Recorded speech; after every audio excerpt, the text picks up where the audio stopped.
What's up, guys? Welcome to a special episode. We are officially 2 weeks away from the NHL trade deadline.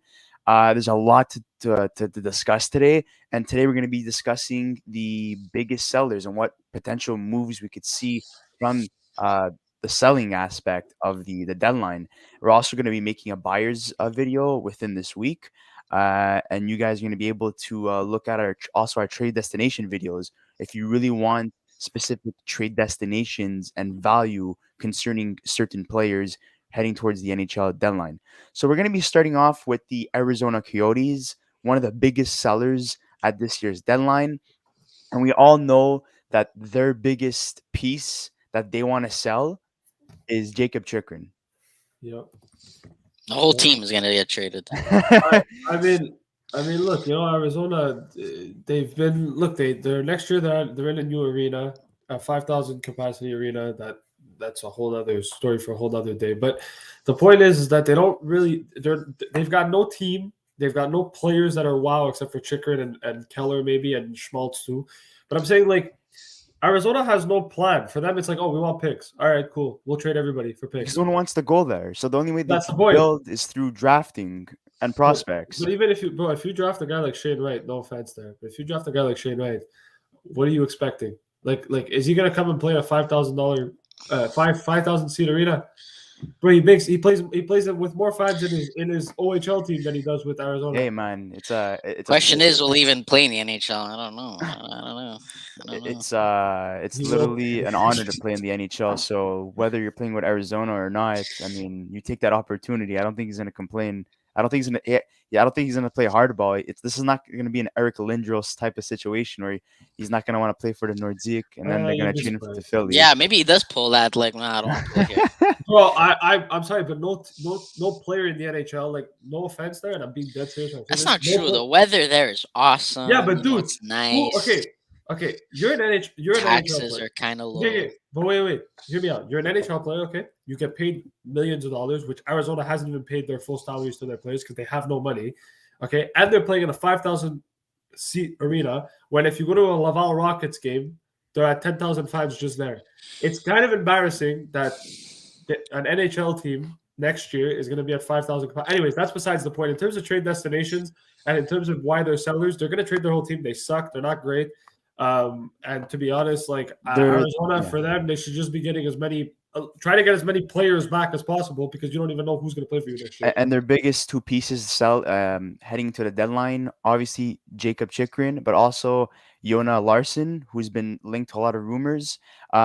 Schmaltz and Kraus, even though there's interest, unless they receive like significant offers in terms of value, those guys are going to be on their team moving forward. This team heading to the deadline, they need to add as many prospects and picks as much as possible. Heading towards the next team now, the Seattle Kraken. So this is their first season this year, and it's not a great season.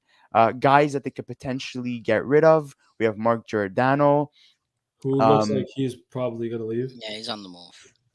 Yeah, that's a guy I see moving. Kale Yanrock as well has been linked to rumors. I don't know who else in terms. I know Appleton. A lot of things were like going towards Appleton getting moved. You know who else I would see potentially getting traded, and it's one to watch because he's been healthy scratched a lot. Hayden Flurry, defenseman. He might be on the move as well. I know that he's been a bit of a healthy scratch this year at times too, and obviously he's still young enough that maybe a team takes a shot at him go for depth in the playoffs. So he's another guy that I think could definitely be looked at. And obviously there's also Marcus Johansson as well, who's an unrestricted free agent at the end of the season. Maybe a team decides to go after him. But Seattle have a lot of guys. They have a lot of guys that they can definitely move. They have nothing to lose too because it's their first season. There's no really attachment to anybody except the guys that are signed to extensions past this season. So again, they're a new team. They need to add prospects and picks. They need to build a solid foundation, a solid core for their future to be a legitimate contender for the Stanley Cup within the next, I would say, 5 to 10 years. So for them, they have a lot to offer. But in terms of value, are they really going to get significant pieces? Well, it Listen, depends. I honestly think a lot of these guys are just, I think everybody's up for grabs, honestly. I think if they get an offer for Jordan Eberle, they do it. If they get one for Yanni Gourd, they'll do it. If they I get one think for I Jaden think if, Schwartz, they'll do it. There's a lot of these guys that I'm pretty like, if the offer's there, I don't see why they wouldn't take it. I mean, some of these guys, like most of their contracts are all expiring this season, like for next year. And they don't really have the most amount of draft picks. They have all of their draft picks, and in the fourth round they have Calgary's. So I'm pretty sure they're looking to like expand that. I don't know what the plan was going into the season, because I honestly thought their defense was like pretty good. Their goaltending was well, Grubauer and Chris Dreiger were playing really well. I don't know if they were like planning to make a playoff push, or they were expecting to like, oh, let's grab all these guys and trade them at the deadline and start from scratch. I don't. I'm very confused. And this is a team that should have played around with the players they acquired at the expansion draft and try to get as many assets for those players, but instead they held on to most of them, and now they're not in a playoff spot. So now I'm thinking, okay, this is the time to move them, and if they're not moved at the deadline, then what the hell is Seattle doing? So that's going to be an interesting situation for them heading towards the deadline. The next team on our list, the Chicago Blackhawks. So we know that the new GM Davidson has announced that they're going into a rebuild. That means guys like Kane and Taves that are not on board with a rebuild, potentially could be on the move. Taves, like we covered in the Patrick Kane and Taves video, Taves we don't really see moving because his contract is unmovable because he's not worth that much money for what he brings to the team anymore. He's not that player anymore. But Kane is an interesting piece that could be moved. There's a lot of interest, especially from a team like Colorado Avalanche. It's been linked to him.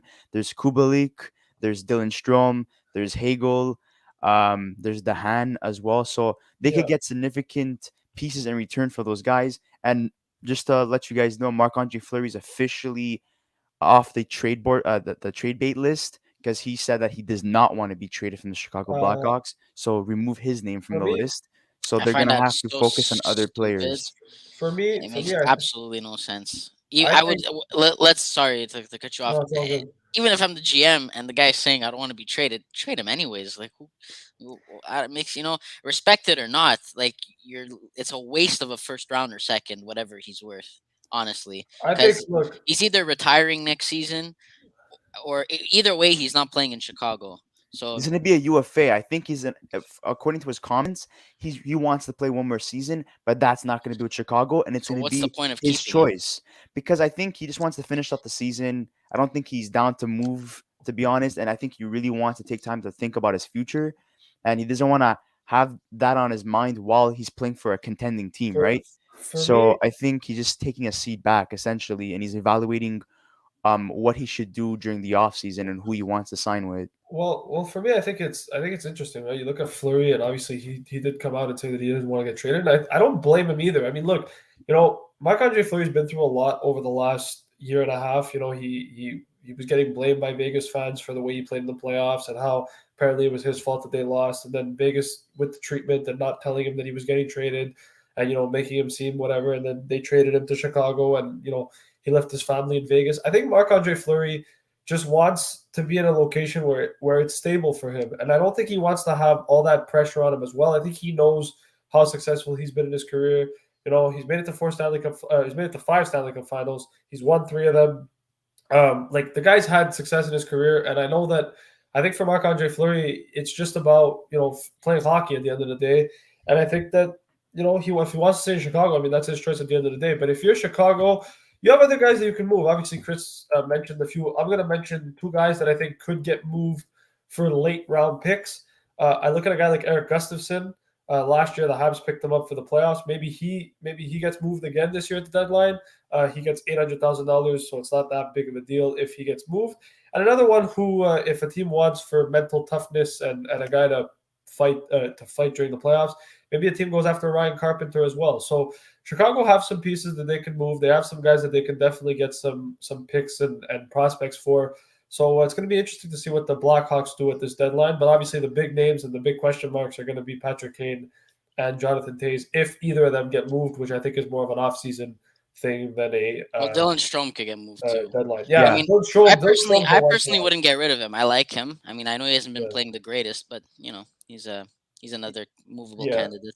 Yeah, but they definitely have a plan. They've definitely had conversations on who's willing to move away from the team that does not want to be part of the rebuild. The same way that the Montreal Canadiens had and other teams that in the past that announced that they're going through a rebuild. And those people are going to be shipped out heading towards the deadline. And if not, the Yeah. offseason. So moving on to the next team, we have the San Jose Sharks.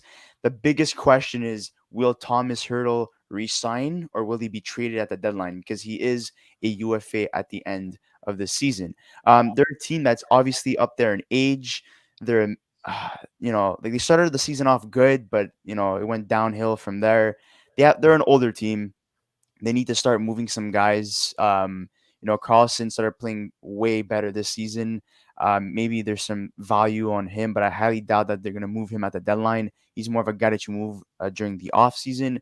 But at the end of the day, when looking at this team in terms of who has the highest value and I would say the most, I don't know, like feasible player to add to a team right now in terms of age and what he brings to a team, it's Thomas Hurdle. You look at everybody else like Brent Burns, Carlson, they're Benino, they're all up there in age. Their contracts are not the greatest, and then everyone else, I don't really see them having much value in terms of a trade. I think San Jose is out of all the sellers, they're in the worst position in terms of what assets they're willing to give up. Yeah, they are in the worst position. I mean, listen, you got Brent Burns at 36, and his cap hit is 8 million. Eric Carlson, 31, and it's like starting to not look so great at 11.5. Logan Couture, he's still playing really good, but I mean, he's 32 and he's getting paid also 8 million. Uh, and everybody else is kind of either an expiring UFA or RFA. Nick Bonino's there at 33. Like they're in a really like all their biggest cap hits are all guys that are like way past their prime. And I think, look, I So mean, with San Jose, I don't know what your plan is, and I mean, I know that Carlson last year came out and said that he didn't want to be a part of a rebuild, and I think Brent Burns said the same thing as well. And obviously, players don't want to be a part of it, but I think to some extent, like you look at where San Jose's at, they kind of have no choice. Like you've got old guys, you've got guys that are past their prime, and they're just not good enough anymore in terms of the team that they are. And I think, look, obviously Timo Meyer has been fantastic this year, and obviously Logan Couture has been good as well. For me, the big question mark is like Chris said, it's Thomas Hurdle. And I think with Hurdle, if you can't get him signed before March 21st, you got to trade him. And it's as simple as that. And it doesn't matter what you get for him. If he's not signed come March 21st, he's got to go. And it's the harsh reality of the way of the league, but it is what And it a is. lot of teams need a Because second line center that's and what it are is. willing to pay a lot for Thomas The Hurdle. problem So is that he's got a 3-team yes list, so he's only allowed to go to 3 teams or something that he wants, which makes it a little bit more difficult. But for San Jose, you got to get something for him because you can't. If he goes to free agency, I think he walks, and I think he goes somewhere else. yeah. And so that's for me. It's all dependent on Thomas Hurdle. If they can get him signed for March 21st, then great. If they can't, he's got to go. Get as much as you possibly can for him. Moving on to the next team, the Winnipeg Jets. We don't think they're going to be selling a lot. According to what Sheldayoff has said, his comments, it seems like they're writing this season off as a unlucky season, a season that did not turned out for the worst. And they have a good team on paper. Of course, they do have a fantastic team. But when you have your coach and Paul Maurice walking away from the team, that psychologically messes you up. Um, you know, also, the team, a lot of players are not playing up to standards. So this is more of like a write-off season. I But don't know. I sorry. I think I see Andrew Kopp getting traded yeah, away. and that's the one guy that if they were to make a trade, that's the guy that they're willing to move to acquire significant pieces. And another guy would be Paul Statsny because of his age and also his contract is pretty affordable to acquire Ken, Yeah, you could for probably a get like a contending 4th team. or 5th. I think if you're Winnipeg, right? I'll say they get a third-round pick for Statsny, to be honest. For me, I look at Winnipeg, and I'm gonna be completely honest when I say this. And there was a rumor that went on during, I think it was like last week or something that I saw, and there was a few times that his name got mentioned, and I was kind of surprised. But I don't know. I don't think he gets traded at the deadline, but I think it's something to definitely keep an eye on. Mark Scheifele is a guy that I think the Jets may look to part ways with at some point because That's there's been more a of an lot of off-season move, I would say. yeah. But I also think that like if you're Winnipeg, if a team comes calling at the deadline for a guy like Mark Scheifele and they give you a nice package, it's definitely something to look into because I know that there's been a lot of talks about him. But the one, yeah, like Chris mentioned, like Chris mentioned, Andrew Kopp's a guy that I think will get a lot of interest from a lot of teams. He does pretty much everything. He plays on every line. And Paul Statsny, I don't know how much value Statsny has now. I think Kopp has more value, but it all depends on what the Jets want to do. Maybe they want to bring Andrew Kopp back. So I don't know. Yeah, and heading to our next team, the Vancouver Canucks. This is an interesting case because they're still competing for a playoff spot, but we all know that JT Miller and Brock Besser have been heavily linked in trade rumors. There's a lot of interest there. There was also at one point Connor Garland that was linked, Tanner Pearson, um, Tyler Mott, Tyler Myers. Oh my God, there's so many Tylers on this team. And there's also Luke Shen. Those are the names to look out for heading towards the deadline. And if they're not moved at the deadline, maybe this is more of an off-season type of situation where you're gonna have to Yeah. assess who stays and who moves because Vancouver does not have a lot of cap space and they're gonna have to sign a couple players down the road, so they need to make room for that. But it all comes to where they're at heading towards the deadline. If a playoff spot is feasible for them, and also what is the trade value for these players? What's the trade market for these guys? If they're getting assets in return that will shape this team heading towards the next couple of seasons and have a good future for the Vancouver Canucks, they will definitely do it. But if they're getting low ball offers for these players and they're not getting what they want in terms of value, they're not gonna move those Yeah. guys. They're gonna move a guy like Mott, a guy like Pearson, a guy like Myers. They're To not me, gonna touch Miller or Brock Besser. How much sorry to cut you guys yeah. off. How much do you think Brock Besser would be worth going into free agency? Like if a team were to offer him a contract. Well, 6.5 to 7.5 yeah, million. So that's what I was gonna you say. don't see it. You don't see it more worth it for a team to maybe give him an offer sheet and like the Vancouver Canucks getting whatever the compensation would be, The thing and if they is, were to trade him. I don't The- know. I don't know who offer sheets because the thing is with Brock Besser, right, and especially offer sheets. I know we've seen it more over the last couple of years, but I'm saying like I think for Vancouver, you much rather just want to avoid that whole situation. And if you could just trade him, I think you just trade him. I don't think offer sheets is the right way to go because I do think that the Canucks want to get as much value as they possibly can for him as well. So I don't know about the offer sheet thing, but I mean it depends. It depends on what they want to do. I have no idea what Vancouver is going to do because they have a new management team now, and we haven't seen any moves being made by them yet. So we can't really judge until They're a team that's either gonna stand pat and sell um, bottom six players or depth defensemen, or they're gonna have a huge trade deadline. And That's right fair. now we have no clue where they stand. It all comes to the offers they receive for those players. So Yeah. it's either they stand pat or they become sellers. The same thing with the Winnipeg Jets. They stand pat or they become sellers. Moving on to the Anaheim Ducks, a team that's still competing for a playoff spot, but it seems like they're most likely going to sell than buy. They started off the season really strong, then they somewhat fizzled out. Guys to look out for: you have Raquel, you have Lindholm, and you have Manson. Those are guys that have been heavily linked in rumors, um, which I potentially see that they will be on the move because they are UFAs at the end of this season, and I think they could get significant value in a trade for those players. And again, they are rebuilding, I so know I know Delorier too was like mentioned and like trading away for like maybe a like late round picks, but I don't know. I mean, look, I think for the Ducks, it goes back to that, right? The Ducks are not going to make the playoffs, and I honestly think that it's okay that they don't make it. I But believe they you know will. who else? You know who else could get traded? And I know that they you're a haven't Ducks talked. fan, that's why. Yeah, but I think you know who I think is going to get traded, and I don't. He hasn't been talked about a lot, and I know that he signed there because he wanted to stay. Maybe they move Ryan Getzlaff Maybe a team looks at Ryan Getzlaf and says, you know what, we're gonna trade Ryan Getzlaf and we're gonna. Possible. Yeah, Well, I would see that. I think honestly, I think he retires next season.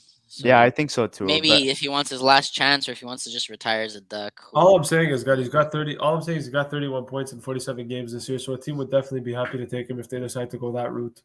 yeah, For and sure. one other name that has been in the mix a lot in terms of trade rumors, Maxim Comtois, a Yeah. guy that somewhat out of favor on that team, which a lot of people had high hopes for him, but Well, unfortunately, it seems I like think he's there's not a few fitting that sellers system. that I think there's a few sellers that could definitely be interested in him, even if they're not going for a playoff spot, because I think that's a guy you want to make for a hockey trade.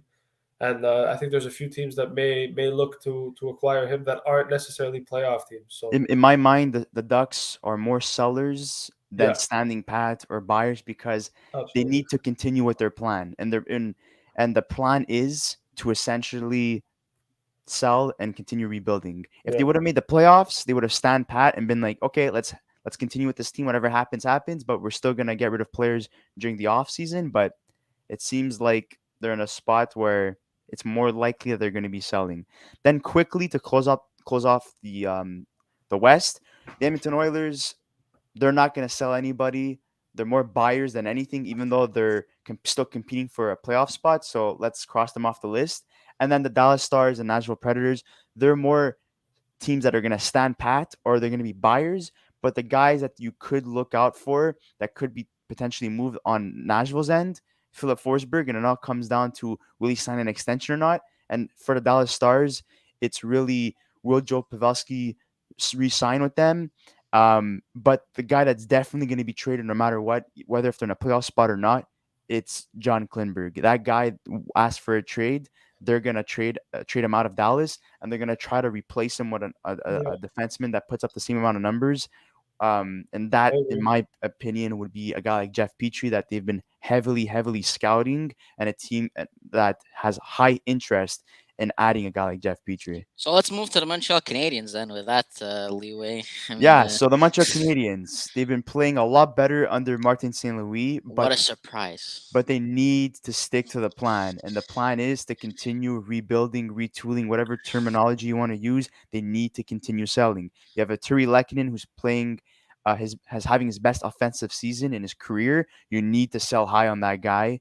Despite what he brings to a team defensively, you need to sell high on him because he is a restricted free agent. So there's also more value on him because you have a team that acquires him has his rights to re-sign him. So there's more value there. You have Ben Shirat, who's having a fantastic season as well.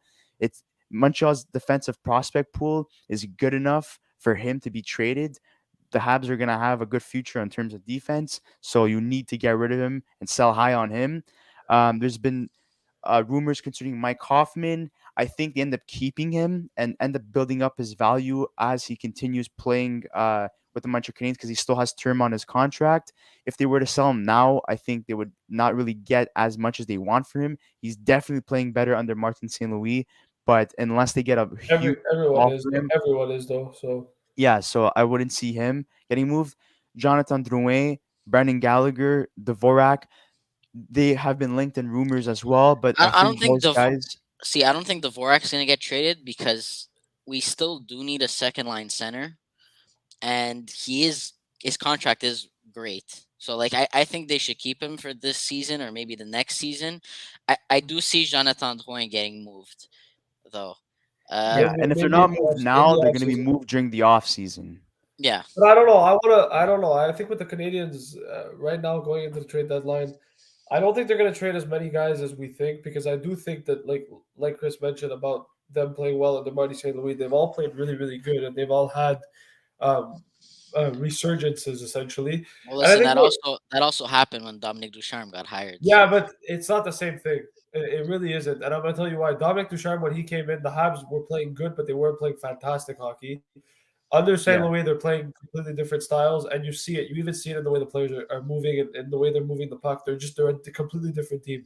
And But this is um, good. This is what you Hughes know, and and Gordon another wants guy that because I want to everyone's mention, trade value is at an all-time high now in terms of this season. Everyone's playing their best hockey as a team and also individually. So I also wanted to add Jeff Petrie.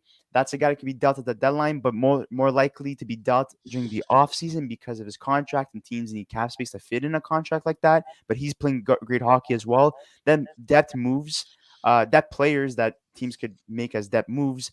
And these guys, it's really up to the Canadians if they want to keep them around or not, because they are cheap in terms of contract, and they also, but I feel like they provide more to the team than what they're going to get in terms of value in a trade. So that's Kulak and Weidman, and then guys that are like basically not necessarily throwaways, but it's like it's either he's moved or he stays and he just walks.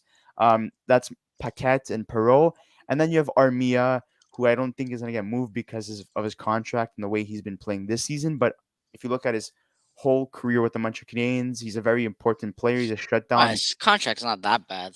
Yeah, but in terms of this season, his value really dipped because he's not playing that great.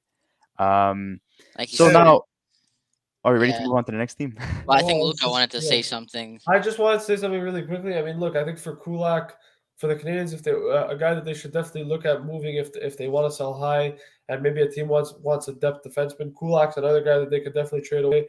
But the Habs have a lot of decisions to make between now and March 21st. I think it's gonna be very interesting if you're a Montreal Canadiens fan for sure to see what's gonna go on in the next 2 weeks. But it's gonna be fun, and I think we'll see there. I think it's gonna be interesting for sure. Yeah, And before honestly, if I'm the Habs, I would stack up on draft picks of next season as well, because next important season's draft. draft Yeah. is loaded, like Yeah. loaded. When you have Mitchkov and Bedard headlighting that, you can't only think about this year. You got to think about the future, and that's the Canadians need to keep in mind, because this is going to be a 5-year transition for the Montreal Canadiens, and you see Yeah. that because that's why Hughes and Gordon are signed to 5-year contracts. Anyways, moving to the Ottawa Senators, this is a team that's been cleaning house like every single trade deadline and offseason. So in terms of like what's really left to give up, because they're like such a young team, you got Tyler Ennis, you have Nick Paul. You have potentially maybe Victor Mete if there's even value there. Who else are? Oh, Zach Sanford, and I think that's pretty much it. I Oh, and thought- also Nico Delzato too. Adam Gaudette too. Yeah, Anton Forsberg's another one. He's one that has been getting into rumors lately because he's been playing really well for Ottawa, and maybe a team looking for a depth goalie or a goalie that, a 1B like kind of fringe backup. Maybe they look at Anton Forsberg because he's had a decent season. So Ottawa have some guys. I don't think Ottawa wants to move a lot of them though. I think Ottawa's more looking towards, okay, let's get through this season and then let's be really active in free agency and try to get some guys. So I don't know how much selling Ottawa's going to do. I don't know how many trades they're going to make, but I don't think it's going to be as big or as much as other teams in the league. Yeah, they're not going to really. Maybe I'll see them making 2-3 trades. But Nick Paul's like, one that's interesting. They have more like depth forwards they give up, if anything. Yeah. But just this is also a link to the Montreal Canadiens. They're also going to be big players in the offseason as well in terms of the free agency. So it looks like they're going to try to move out as much money as possible. So that's another Canadian team that to look out for in the offseason. For sure, but I think even if we go back and we move on to another team as well, like I want to talk about Philly. To me, I'll be dead honest with you when I talk about Philly, and I'm gonna make this really brief. Trade every single freaking player on that team. Trade the players, trade the coach, trade the GM, and just honestly fold your franchise and just like give up. Okay, don't say that. We have Philly fans that are watching here. Over the last 5 years, I think the team that's pissed me off the most is Philly. And the reason they've pissed me off the most is because this team does not know how to run their organization properly, and I don't understand why. But anyways. But yeah, you have arguably one of the best young goalies in the league. You have Sean Couturier, who's really good. You have Joel Farabee, who's really good. You have guys like Travis Konechny, who can't seem to get it going for whatever reason. Provorov is good too. They've got really good players, and they don't know how to win games. It doesn't make sense. It does but not guys to look out on the Philadelphia Flyers, to make it very brief, and because it really comes down to, are Philly willing to trade these guys or not? Like, are they willing to go through a rebuild, or are they just going to stand pat and be like, oh, this team's good enough and we're just going to continue adding, which is a very weird situation because they really haven't done anything for the last 80 years in terms of making the playoffs and being like a impactful team. So you got Claude Giroux, you got Travis Konecki, you have E- uh, Ivan Provorov, you have Risto Ristanainen, you have Derek Brassard, Kevin Hayes, and even I would even throw in Ryan Ellis as a guy, and maybe even Sean Couturier. Like everyone's up for grabs Who's trained essentially. the whole It's time. really up to Philly's management to decide who do we want to build around, who's going to be part of our future moving forward, and who's going to be traded and who do we think that we could get Yeah.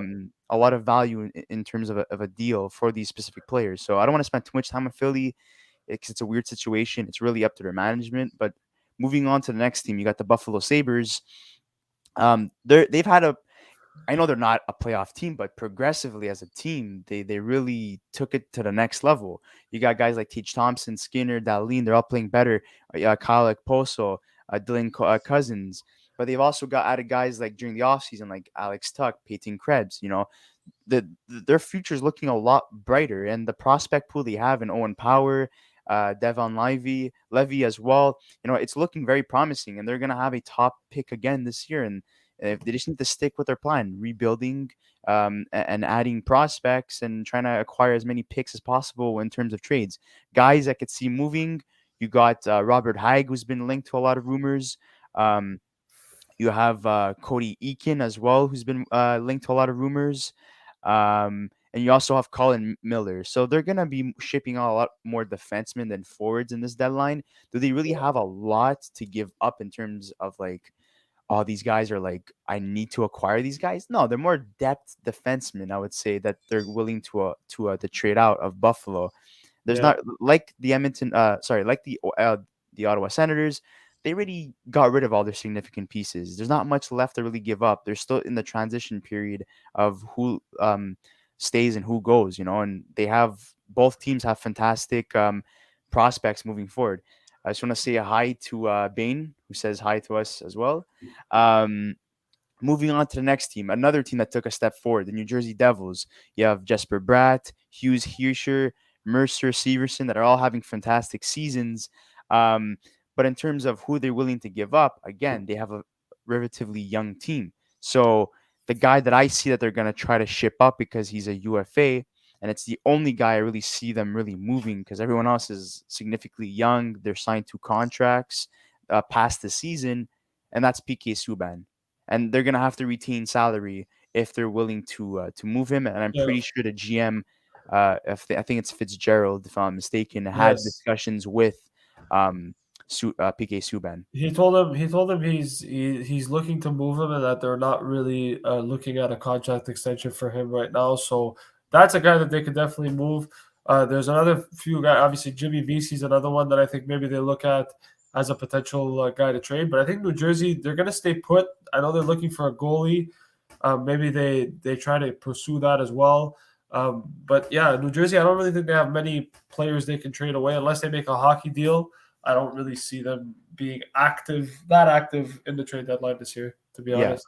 Moving on. Oh yeah, sorry, Garcia. You want to say Well, no, something? I was gonna say something that could happen. That would be pretty crazy. Is that I know that New Jersey's looking for goalies, and look, Blackwood is pretty good. Uh, I think they go get Gorgiev would be a guy that they could Yeah, potentially get, and Subban that's for not bad. Gorgiev one for one. Subban's contract held 50%, and Subban's known to play good in great in big markets and like New York. And I that's think not would be a actually a bad perfect deal fit. because it's not like Gorgia's value is like sky high right now. It's at most I would say like a third round pick or something or a Yeah, fourth so round pick. he Like gets he he's gets his young, but what has he really proven? You know what I mean? Like Igor Shosturkin is ultimately like 100 times better than him. yeah. Gorgiev, I would So say he's he gets his whatever. chance to prove himself that you want to be a first goalie. I mean, here's your shot, and Subban gets to go to a big market for one season, or maybe they re-sign him to a smaller contract. I Yeah. mean, they need defense, New Jersey, right? I mean, it's Yeah. not a desperate need, but and in the playoffs, he's known to be great, and he's got a hell of a slap shot. And I think for him and Fox to play together, I don't know who he'd be paired up with. I think would be great in New York. Yeah, I mean, it really comes down to Are the Rangers able to acquire a guy like Chikrin or Ben Shirat or whatever, And if they can't, then maybe they could work out a deal like that. Moving on to the next team, the New York Islanders, a team that, again, like the Winnipeg Jets and the Vancouver Canucks, they're more likely not gonna really sell that much. They're just gonna sell like depth players in the organization, and because again, this is a team that has been in the playoffs, has known to be a good team in the playoffs, and they just had a bad season. The whole arena change, Barry Trott's mother passing away, that they got hit hard with COVID at the beginning of the season. There's been so many things psychologically that messed up this team, and obviously they need some firepower in terms of offense, but that's going to be more of a move that they make during the off season. But guys, I see potentially them moving are older guys like Zdeno Chara, Zach Parise, Cal Clutterbuck. Yeah, like I I don't mean, really see them really it's moving kind of the much. same thing. It's the same thing for a lot of teams. I mean, if you look at a lot of teams, a lot of them don't really have a lot of assets to give up. And like, in the case of the Islanders, a lot of people believe, and and I'm one of them too. I think it's more of a one-off season where they've struggled. They've had great goaltending. They've been really good defensively. They just lack goal scoring, and I think they can address that in the offseason for sure. And if they can address that, they're going to be back to the same team they were 2 years ago. So the Islanders, I don't think Islander fans should be a little bit too worried. I think just write the season off. Plus, it's okay because the draft's pretty good too, so you get yourself a nice draft asset as well. So it's really not a big deal in that regard for the Islanders. But I don't know how much they're willing to move in terms of. Yeah, it's a team that's really not going to be that active, to be honest. Yeah. They're just going to stand pat. I mean, we all know how Lou Lamoriello is. He's That's it. hard-headed. So I think he's confident in his team moving forward. So nothing significant in terms of New York Islanders for this deadline. Moving on to the Detroit Red Wings, a team that, again, took a huge step moving forward, a team that's been rebuilding for the last couple of years under Stevie Yzerman, fantastic GM. Guys that we could potentially see on the move. You have Philip Zadina, who's been linked to trade rumors, needs a change of scenery. You have Mark Stahl, who's a UFA at the end of the season. You have Sam Gagner, who can move. You have Nemestikov, who can move. Maybe even Danny DeKaiser could move. So guys, that they're willing to move, essentially, it's all guys that are up there in age, that are past 30 years old. So, it's not going to be a crazy trade deadline for the Detroit Red Wings as well. Maybe they're going to be like the New Jersey Devils or the Ottawa Senators, who want to take a bad contract in return to get assets in return for a bad contract because they have the cap space to fit a bad contract. But and I think we were talking before, right? We talked about the Ducks trading away Maxime Comtois. Maybe Detroit looks at Comtois and Zadina and says, okay, let's work out a deal here to try to swap. Could be minor buyers. They could add the significant piece that they see part of their future and part of their core moving forward. Maybe, this is a team that doesn't really have much to give up because they've gave up a lot of pieces over the years, like the Buffalo Sabres and the Ottawa Senators and so on. So, they're going to shed away like their older guys and stuff, make some cap space. But also, I don't see them necessarily not buying as well. If there's players that are young that Yzerman is willing to add, again, Yzerman's not afraid to add players. He's added guys in the offseason like Nedeljkovic and stuff. He's made hockey moves. He got rid of Manta. He got Vrana. This guy is not afraid to make a move. So I think that Detroit, they're somewhere in the middle where, like, if there's an offer that they can't refuse in terms of a young player that they could add at the deadline, they're gonna add that guy. For sure. And I think for Detroit too, it's like, it's Steve Yzerman. He's always been the type of guy that makes hockey deals too. You saw what Vrana trade last year. Even just major fleece. Just in general, I think Yzerman's not afraid to make any move, to be honest, and any move that's going to help his team. So I think we'll see. And then I think moving on to the final team, which is Columbus Blue Jackets. With Columbus, I mean, look, they've got some pieces. Max Domi's a guy that's been linked to some rumors lately. There's question marks about Patrick Laine. I don't think they trade Laine. I think they try to re-sign him, but there has been rumors about him potentially being on the move. Jack Roslovich as well. Jack Roslovich, another one as well for them. They've Nyquist too, actually. Yeah, That's Yeah, very exactly. nice. that's a guy too that could be potentially moved. But And obviously there's Dean Kukin as well, who's Alexandre Texier has been linked to rumors as well. Again, this is Oh a wait, team. did you guys mention Jack yeah, Ross? Chris just Yeah, mentioned we it. did, Jack we did. Roslovic, Sorry, yeah. my bad. Again, this is a Okay. team like the teams we mentioned. Many of the teams in the East are in this position where they've gone through the whole like, okay, we're getting rid of everybody on our team, we're liquidating, we're getting assets in return, we're starting the rebuild, and they're a team that's just in the transition period where they're slowly building, they're letting their players develop. So there's really not a lot of guys to really get rid of at this point. There's depth forwards, depth defensemen, and maybe even some in terms of goalies as well. So I mean that concludes our sellers episode. I know it's a long episode, but there's a lot to digest in this video. Um, so we hope that this is like a gateway for you to prepare yourselves for the upcoming trade deadline in 2 weeks. So we just wanted to say thank you so much, guys. Expect a buyer's video this week. And moving forward, we're just going to be making trade videos. So as soon as a trade hits, expect us to cover it as soon as possible. We're really saving a lot of time for ourselves to focus on the trade deadline because it seems that it's going to be a significant and important trade deadline for a lot of teams, the sellers and the buyers. So look forward to those videos. And I don't know if you guys have anything else to say before we conclude. No. Okay, so perfect. So thank you guys once again.